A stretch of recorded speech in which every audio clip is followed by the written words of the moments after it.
बेटा अब हम नेक्स्ट क्वेश्चन को डिस्कस करेंगे। ये क्वेश्चन एडवांस लेवल का बेटा। आइए क्वेश्चन के इनसाइड स्टेटमेंट को देखते हैं बेटा। If velocity v time t and force f were choose as basic quantity. बेटा अगर हम बेसिक क्वांटिटी के रूप में सिलेक्ट करते हैं वेलोसिटी, टाइम और फोर्स को, तो आपको बेटा वेलोसिटी, टाइम और फोर्स के रिस्पेक्ट में डायमेंशन फाइंड आउट करनी है बेटा एनर्जी की, यानी आपको फॉर्मूला ड्राइव करना है बेटा एनर्जी का। किसके रिस्पेक्ट में? वेलोसिटी, टाइम और फोर्स के रिस्पेक्ट में बेटा। जो हमारा स्टेप फर्स्ट है बेटा, आइए हम उसकी ओर चलते हैं। किसका फॉर्मूला बेटा हम ड्राइव करेंगे? एनर्जी का। किसके रिस्पेक्ट में? वेलोसिटी, टाइम और फोर्स के रिस्पेक्ट में बेटा। E डायरेक्टली प्रोपोर्शनल v की power x, E directly proportional t की power y, E directly proportional f की पावर z। बेटा इसको हम ऐसे लिख सकते हैं E डायरेक्टली v की पावर x, t की पावर y, f की पावर z। बेटा अब हम प्रोपोर्शनलिटी के सिंबल को यहाँ से हटाएंगे, उसके लिए हम यूज करते हैं कांस्टेंट को बेटा। E is equal to k v की पावर x, t की पावर y, f की पावर z। के क्या बेटा? डायमेंशनलेस कांस्टेंट है।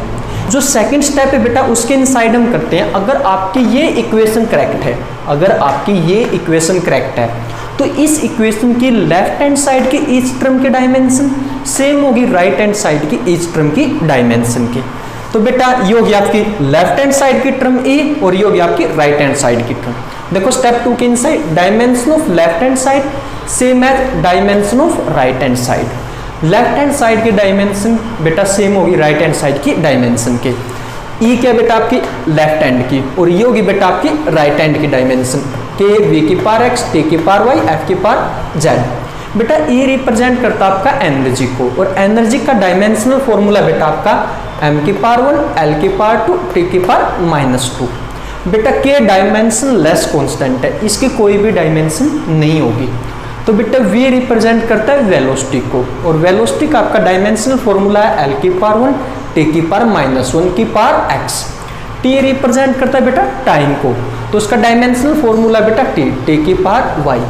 f रिप्रेजेंट करता है बेटा फोर्स को और फोर्स का डायमेंशनल फॉर्मूला है m की पावर 1, l की पावर 1, t की पावर -2 की पावर z। बेटा इसको हमने एज इट इज रखा, m की पावर 1, l की पावर 2, t की पावर -2। यहाँ से देखो बेटा l की पावर यहाँ पे x है और यहाँ पर l की पावर क्या साथ में z, तो हम इसको लिखेंगे l की पावर x प्लस z। यहाँ पे देखो बेटा t की पावर -x है, यहाँ पर t की पावर +y है और यहाँ पर बेटा t की पावर -2z है, तो इसको हम लिखेंगे t की power -x plus y -2z और m की पावर बेटा z। जो स्टेप नंबर 3 है बेटा उसके अंदर हम बेसिस का कंपैरिजन करते हैं। लेफ्ट हैंड साइड की टर्म का बेस और राइट हैंड साइड की टर्म का बेस का कंपैरिजन करते हैं। देखो m की पावर 1, m की पावर z, यहाँ से बेटा z की वैल्यू क्या निकल गई आपकी 1। यहाँ पे देखो l की पावर 2, l की power x plus z, l की power 2 is equal to l की power x plus z, 2 is equal to x plus z, x is equal to 2 minus z और z की वैल्यू क्या थी बेटा 1, तो x की वैल्यू क्या निकल गई आपके यहाँ पे 1। जो नेक्स्ट है बेटा उसके अंदर देखो t की पावर -2, यहाँ से लिया बेटा t की power -x plus y -2z, t की power -2 is equal to t की power -x plus y -2z। बेटा -2 is equal to -x plus y -2z। बेटा वैल्यू सब्स्टिट्यूट करते हैं, x की वैल्यू क्या आपके पास 1, तो माइनस का तो -1 प्लस y -2, z की वैल्यू क्या है बेटा 1, तो -2। यहाँ पे बेटा -2 is equal to -1 plus y -2 से -2 गया बेटा, तो y की वैल्यू क्या निकल गई आपके यहाँ से 1। तो बेटा आपकी इक्वेशन क्या थी? k की पावर k, v की पावर x, t की पावर y, f की पावर z। तो बेटा v की पावर x की वैल्यू क्या आपके पास 1, तो v की पावर 1। बेटा t की पावर y की वैल्यू भी क्या आपके पास 1, तो t की पावर 1। f की पावर z और z की वैल्यू क्या बेटा आपके पास 1। तो आपका फाइनल आंसर होगा बेटा k क्या है, एक्सपेरिमेंटली तौर पे k की वैल्यू क्या है 1, तो आपका फाइनल एक्सप्रेशन निकल गया E का FTV। किसके रिस्पेक्ट में? वेलोसिटी, टाइम और फोर्स के रिस्पेक्ट में। अगर हम चूज करते हैं फंडामेंटल बेसिक क्वांटिटी के तौर पे वेलोसिटी, टाइम और फोर्स को। बेटा क्वेश्चन को एक बार दोबारा से समझो। ये जो क्वेश्चन है बेटा ये एडवांस लेवल का क्वेश्चन है, काफी बार कंपटीशन लेवल के एग्जाम के अंदर इसको पूछा जाता है बेटा। आपको बेटा क्वेश्चन के इनसाइड दिया है कि आप बेसिक क्वांटिटी के रूप में चूज करो वेलोसिटी, टाइम और फोर्स को, तो उसके रिस्पेक्ट में आपको डायमेंशन फाइंड आउट करनी है एनर्जी की। देखो बेसिक क्वांटिटी हम यहाँ पे कौन सी चूज कर रहे हैं, वेलोसिटी, टाइम और फोर्स बेटा। तुम किसका डायमेंशन फाइंड आउट करेंगे, एनर्जी का। किसके रिस्पेक्ट में, वी, टी और एफ के रिस्पेक्ट में। तो बेटा ई डायरेक्टली प्रोपोर्शनल वी की power X, E directly proportional T की power Y, E directly proportional F की पावर जेड। तो हम इसको लिख सकते हैं ऐसा, ई डायरेक्टली प्रोपोर्शनल वी की पावर एक्स, टी की पावर वाई, एफ की पावर जेड। प्रोपोर्शनलिटी को हटाने के लिए बेटा हम यूज करते हैं कांस्टेंट, तो यहाँ पे हमने कांस्टेंट यूज किया के। तो E is equal to k v की पावर एक्स, टी की पावर वाई और एफ की पावर जेड। के क्या बेटा, डायमेंशन लेस कांस्टेंट है। स्टेप 2 के इनसाइड बेटा हम करते हैं, अगर आपकी ये इक्वेशन करेक्ट है तो इस इक्वेशन की लेफ्ट हैंड साइड की इस टर्म की डायमेंशन सेम होगी राइट हैंड साइड की इस टर्म की डायमेंशन की। तो बेटा dimension of left hand side same as dimension of right hand side. Left hand side की टर्म है बेटा आपकी ए और ये होगी आपकी राइट हैंड साइड की टर्म, के वी की पावर एक्स, टी की पावर वाई, एफ की पावर जेड। तो बेटा E रिप्रेजेंट करता है आपका एनर्जी को, और एनर्जी का डायमेंशनल फॉर्मूला आपका m की पावर 1, L की पावर 2, T की पावर -2। के बेटा कांस्टेंट है और डायमेंशन लेस कांस्टेंट है, इसकी कोई डायमेंशन नहीं होगी। तो V रिप्रेजेंट करता है बेटा आपका वेलोसिटी को, और वेलोसिटी का आपका डायमेंशनल फॉर्मूला है L की पावर 1, T की पावर -1 की पावर x। T रिप्रेजेंट करता है बेटा आपका टाइम को, और टाइम का डायमेंशनल फॉर्मूला बेटा T, तो T की पावर y। F रिप्रेजेंट करता है बेटा फोर्स को, और फोर्स का आपका डायमेंशनल फॉर्मूला है m की पावर 1, L की पावर 1, T की पावर -2 की पावर z। इसको बेटा हमने एज इट इज रखा, m की पावर 1, L की पावर 2, T की पावर -2।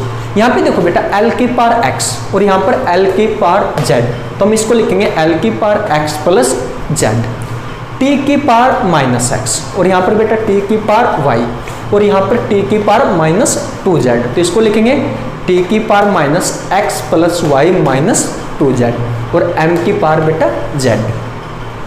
जो स्टेप नंबर 3 है बेटा उसमें लेफ्ट हैंड साइड के टर्म और राइट हैंड साइड के टर्म के बेसिस का कंपैरिजन करते हैं। तो देखो बेटा m की पावर 1, m की पावर z, तो z की वैल्यू निकल गई यहाँ से 1, L की पावर 2, L की पावर x प्लस z, तो बेटा 2 is equal to x plus z, x is equal to 2 minus z, z की वैल्यू क्या थी 1, तो x की वैल्यू क्या निकल गई यहाँ से बेटा 1।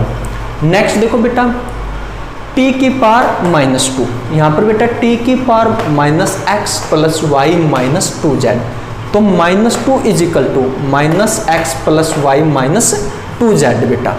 अब वैल्यू को सब्स्टिट्यूट करते हैं बेटा, x की वैल्यू क्या 1, तो -1, y की हमने निकालनी है y प्लस -2z, z की वैल्यू क्या आपकी 1, तो -2, तो यहाँ पे बेटा -2 is equal to -1 plus y -2 से -2, y की वैल्यू क्या निकल गई बेटा यहाँ पे 1। तो देखो बेटा ये थी आपकी equation E is equal to k v की पावर x, टी की पावर y, f की पावर z। तो बेटा k डायमेंशनलेस कांस्टेंट था, v की पावर x, x की वैल्यू क्या आपके पास बेटा 1, तो v की पावर 1, t की पावर y, y की वैल्यू क्या बेटा 1, तो t की पावर 1, f की पावर z, z की वैल्यू क्या बेटा 1, तो f की पावर 1। एक्सपेरिमेंटली तौर पे बेटा k की वैल्यू क्या निकलेगी यहाँ पे 1 निकलेगी, तो आपका फाइनल एनर्जी का फॉर्मूला होगा E is equal to FTV।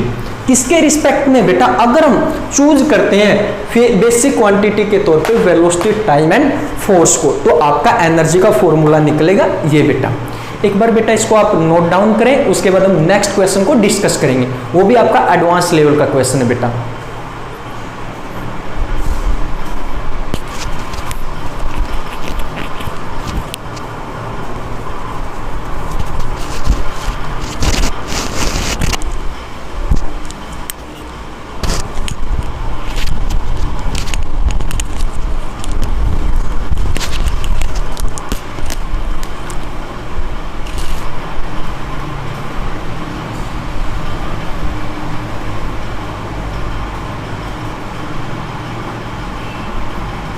बेटा अब हम डिस्कस करेंगे नेक्स्ट क्वेश्चन के बारे में। जो नेक्स्ट क्वेश्चन है बेटा वो भी आपका एडवांस लेवल का क्वेश्चन है। काफ़ी बार इस तरह के क्वेश्चन कंपटीशन एग्जाम के अंदर आपसे पूछे जाते हैं। आइए देखते हैं क्वेश्चन के इनसाइड स्टेटमेंट क्या है।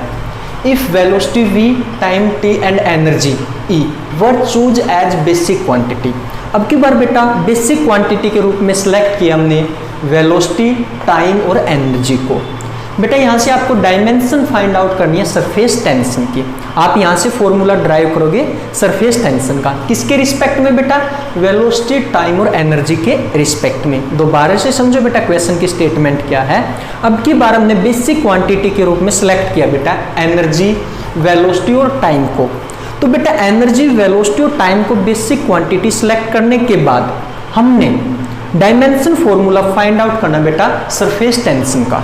जो स्टेप 1 है बेटा उसके अंदर हम देखते हैं जो किसका डायमेंशन फॉर्मूला बेटा फाइंड आउट करेंगे सरफेस टेंशन का। किसके रिस्पेक्ट में? वेलोसिटी, टाइम और एनर्जी के रिस्पेक्ट में। S डायरेक्टली प्रोपोर्शनल E की power x, S directly proportional V की power y, S directly proportional T की power z, S directly proportional A की पावर x, V की पावर y और T की पावर z। हम इसको ऐसा लिख सकते हैं बेटा। तो बेटा अब हम प्रोपोर्शनलिटी के सिंबल को यहाँ से हटाएंगे। तो S इज इक्वल टू के E की पावर x, V की पावर y और T की पावर z। बेटा K क्या आपका डायमेंशन लेस कॉन्स्टेंट है जिसको हमने यूज किया प्रोपोर्शनलिटी के सिंबल की जगह। स्टेप 2 के इनसाइड बेटा हम क्या करते हैं, अगर आपकी ये इक्वेशन करेक्ट है, अगर आपकी ये इक्वेशन करेक्ट है तो लेफ्ट हैंड साइड की ईच टर्म की डायमेंशन सेम होगी राइट हैंड साइड की ईच टर्म की डायमेंशन के। बेटा dimension of left hand side same as dimension of right hand side. Left hand side की आपकी टर्म है बेटा s और राइट हैंड साइड की आपकी टर्म है k E की पावर x, V की पावर y, T की पावर z। बेटा s रिप्रेजेंट करता है आपका सरफेस टेंशन को और उसका डायमेंशनल फॉर्मूला होता है बेटा m की पावर 1, T की पावर -2। k बेटा डायमेंशन लेस कांस्टेंट है, इसका कोई भी फॉर्मूला नहीं होगा। ये कांस्टेंट है, वो डायमेंशन लेस कांस्टेंट है। ये क्या है बेटा? एनर्जी। ये किसको रिप्रेजेंट करता है? आपका एनर्जी को। और एनर्जी का डायमेंशनल फॉर्मूला है बेटा m की पावर 1, L की पावर 2, T की पावर -2 की पावर x। v है बेटा वेलोसिटी और वेलोसिटी का आपका डायमेंशनल फॉर्मूला है L की पावर 1, T की पावर -1 की पावर y। t रिप्रेजेंट करता है बेटा टाइम को, T की पावर z। बेटा अब हम इसको mlt की फॉर्म में लिखेंगे m की पावर 1, L की पावर 0, T की पावर -2, m की पावर x बेटा, L की पावर 2x, L की पावर y। तो हम इसको लिखेंगे L की power 2x plus y, T की पावर -2x, T की पावर -y और T की पावर प्लस z। तो इसको लिखेंगे बेटा हम T की power -2x -y plus z। दोबारा से देखो बेटा स्टेप 2 के अंदर हमने क्या किया, लेफ्ट हैंड साइड के ईच टर्म की डायमेंशन सेम होती है राइट हैंड साइड की ईच टर्म की डायमेंशन के। अगर आपकी ये इक्वेशन करेक्ट है तो लेफ्ट हैंड साइड की टर्म आपकी ये है और ये आपकी राइट हैंड साइड की टर्म। एस किसको रिप्रेजेंट करता है बेटा? सरफेस टेंशन को, जिसका डायमेंशनल फॉर्मूला है m की पावर 1, T की पावर -2। k बेटा कांस्टेंट है और डायमेंशन लेस कांस्टेंट है, इसका कोई भी फॉर्मूला नहीं होगा। e रिप्रेजेंट करता है बेटा एनर्जी को, तो एनर्जी का आपका फॉर्मूला बेटा m की पावर 1, L की पावर 2, T की पावर -2 की पावर x। v है बेटा वेलोसिटी, L की पावर 1, T की पावर -1 की पावर y। t रिप्रेजेंट करता है बेटा टाइम को, तो टाइम का डायमेंशनल फॉर्मूला आपका t की पावर z। तो बेटा mlt फॉर्म में लिखते हैं इसको m की पावर 1, L की पावर 0, T की पावर -2। यहाँ से बेटा m की पावर x, m की पावर x, L की पावर 2x, L की पावर 2x। तो यहाँ से बेटा L की पावर y यानी कि L की पावर y, तो इसको हम लिखेंगे L की पावर 2x प्लस y। यहाँ से देखो बेटा T की पावर -2x माइनस T की पावर y माइनस T की पावर y और T की पावर z। तो इसको लिखेंगे T की power -2x minus y plus z। जो बेटा स्टेप नंबर 3 है उसमें हम बेसिस का कंपैरिजन करते हैं, लेफ्ट हैंड साइड के टर्म के बेस और राइट हैंड साइड की टर्म के बेस का कंपैरिजन करते हैं। यहाँ पे देखो m की पावर 1, m की पावर x, तो x की वैल्यू क्या निकल गई बेटा आपकी 1, L की पावर 0, L की power 2x plus y, L की power 0 is equal to L की power 2x plus y, 0 is equal to 2x plus y। y की वैल्यू आ गई बेटा यहाँ से -2x और x की वैल्यू क्या थी आपकी 1, वो सब्स्टिट्यूट कर दी यहाँ पे, x की वैल्यू 1 सब्स्टिट्यूट कर दी, तो y की वैल्यू क्या निकल गई बेटा -2। नेक्स्ट देखो बेटा टी की पावर माइनस टू, टी की power minus two is equal to T की power minus two X minus Y plus Z.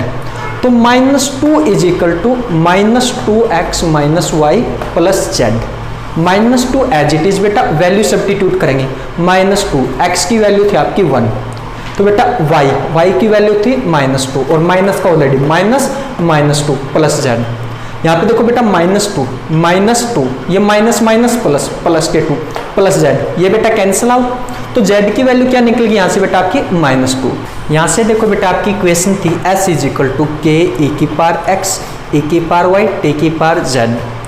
के एज इट इज बेटा ई की पावर एक्स की वैल्यू क्या आपकी 1, तो ए की पावर 1, वी की पावर वाई की वैल्यू क्या बेटा माइनस टू यानी वी की पावर माइनस टू, टी की पावर जेड की वैल्यू क्या बेटा माइनस टू यानी टी की पावर माइनस टू। एक्सपेरिमेंटली तौर पर यहाँ से बेटा के की वैल्यू निकलती है 1, तो सरफेस टेंशन हो गया आपका ई वी की पावर माइनस टू टी की पावर माइनस टू।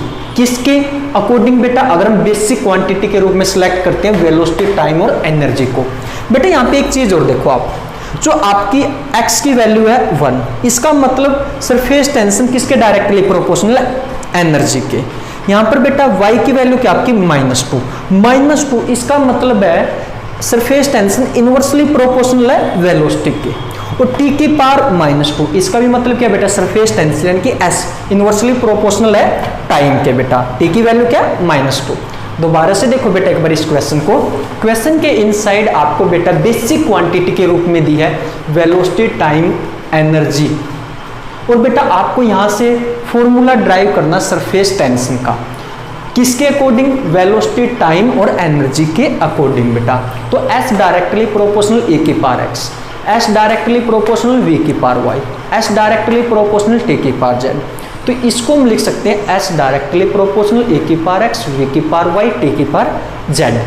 बेटा प्रोपोर्शनलिटी के सिंबल को हटाने के लिए हमने यहाँ पे यूज किया constant, s is equal to k E की पावर x v की पावर y t की पावर z। के क्या बेटा डायमेंशन लेस कांस्टेंट है, कांस्टेंट है लेकिन इसकी कोई भी डायमेंशन नहीं है बेटा। स्टेप 2 के इनसाइड बेटा हम करते हैं, अगर आपकी ये इक्वेशन करेक्ट है तो बेटा इस इक्वेशन की लेफ्ट हैंड साइड की ईच टर्म की डायमेंशन सेम होगी राइट हैंड साइड की ईच टर्म की डायमेंशन की। स्टेप 2 में बेटा dimension of left hand side same as dimension of right hand side. Left hand side की बेटा आपकी टर्म है s और राइट हैंड साइड की आपकी टर्म है k a की पावर x v की पावर y और t की पावर z बेटा। s रिप्रेजेंट करता है बेटा सरफेस टेंशन को, और सरफेस टेंशन का आपका डायमेंशनल फॉर्मूला है m की पावर 1 t की पावर माइनस 2 बेटा। k बेटा कांस्टेंट है, इसकी कोई भी डायमेंशन नहीं है तो ये डायमेंशन लेस है। ये रिप्रेजेंट करता है बेटा आपका एनर्जी को, और एनर्जी का आपका फॉर्मूला है m की पावर 1 l की पावर 2 t की पावर माइनस 2 की पावर x। v रिप्रेजेंट करता है वेलोसिटी को, और वेलोसिटी का आपका डायमेंशनल फॉर्मूला l की पावर 1 t की पावर माइनस 1 की पावर y। t है बेटा टाइम के लिए तो t की पावर z। mlt फॉर्म में लिखते हैं बेटा m की पावर 1 l की पावर 0 t की पावर माइनस 2, m की पावर x m की पावर x, l की पावर 2x प्लस l की पावर y, इसको लिखेंगे l की power 2x plus y, t की power minus 2x minus t की पावर y और t की पावर प्लस z, तो इसको लिखेंगे t की power minus 2x minus y plus z। Step 3 के इनसाइड बेटा हम करते हैं बेसिस का कंपैरिजन, लेफ्ट हैंड साइड की टर्म के बेस और राइट हैंड साइड की टर्म के बेस का कंपैरिजन। देखो बेटा m की पावर 1 m की पावर x की वैल्यू निकल गई आपकी यहाँ से 1, l की पावर 0 l की power 2x plus y, 0 is equal to 2x plus y, y is equal to minus 2x और x की वैल्यू क्या आपकी 1, तो y की वैल्यू क्या निकल गई बेटा माइनस 2। नेक्स्ट में देखो t की पावर माइनस 2 और t की power minus 2x minus y plus z, minus 2 is equal to minus 2x minus y plus z। Value को सब्स्टिट्यूट करते हैं बेटा, minus 2 as it is minus 2, x की वैल्यू क्या आपकी 1, तो माइनस 2 इंटू 1 माइनस, और y की वैल्यू क्या minus 2 plus z, minus 2 is equal to minus 2, ये बेटा प्लस का हो जाएगा प्लस का 2 प्लस z, 2 से 2 कैंसिल आउट, z की वैल्यू क्या निकलेगी बेटा यहाँ से आपकी माइनस 2। ये थी बेटा आपकी equation s is equal to k E की पावर x v की पावर y t की power z। H is equal to k E की पावर एक्स, एक्स की वैल्यू क्या बेटा 1, तो ए की पावर 1, वी की पावर वाई, वाई की वैल्यू क्या निकली बेटा -2, वी की पावर -2, टी की पावर जेड, जेड की वैल्यू क्या बेटा -2, टी की पावर -2। बेटा एक्सपेरिमेंटली तौर पे के की वैल्यू क्या निकलती है यहाँ पर 1। तो आपका डायमेंशनल फॉर्मूला है बेटा सरफेस टेंशन का, किसके अकॉर्डिंग, वेलोसिटी, टाइम और एनर्जी को अगर हम कैलकुलेट करते हैं बेसिक क्वांटिटी के रूप में, तो h is equal to E v की पावर -2 टी की पावर -2 बेटा। बेटा अब आप यहाँ पे देखो v की पावर क्या है -2 और t की पावर भी क्या है -2। अगर आपकी पावर माइनस में आते हैं इसका मतलब क्या होगा, सरफेस टेंशन इनवर्सली प्रोपोर्शनल है वेलोसिटी और टाइम के। e की पावर है +1, इसका मतलब क्या बेटा, सरफेस टेंशन डायरेक्टली प्रोपोर्शनल है एनर्जी के। बेटा एक बार इनको नोट डाउन करें, काफी इंपॉर्टेंट क्वेश्चन है, काफी बार कंपटीशन में इस तरह के क्वेश्चन आपसे पूछे जाते हैं। एक बार नोट डाउन करें बेटा, उसके बाद हम इसकी लिमिटेशन को डिस्कस करेंगे।